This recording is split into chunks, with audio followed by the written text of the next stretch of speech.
Hair transplant for seniors. Is it possible? Let's hear my chat with Dr. Jaja.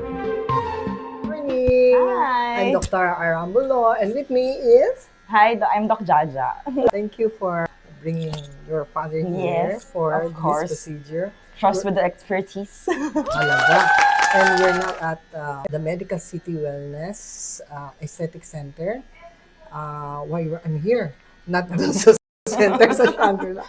Kasi po yung our patient is senior. Yes. So for patient safety, that's my concern. Always request to all my patients naman, kahit young patients, protocol na yun, cardio-pulmonary clearance. Yes. And now I'm doing a 74-year-old patient.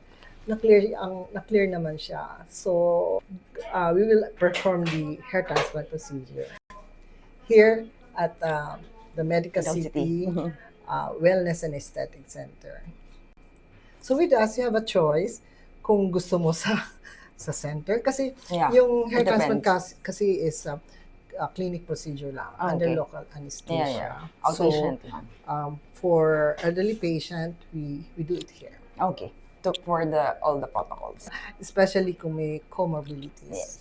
So it's gonna be, I hope, not a very long day.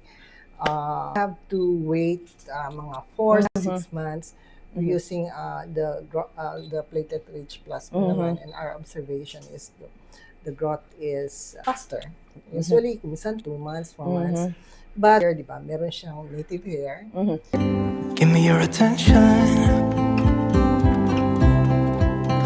We want that to stay. To stay, yeah. He has to take the medication and better do the genetic testing. So, after 46 months, all the hair will grow back together with the transplanted hair. Endure long procedure. Wait, the long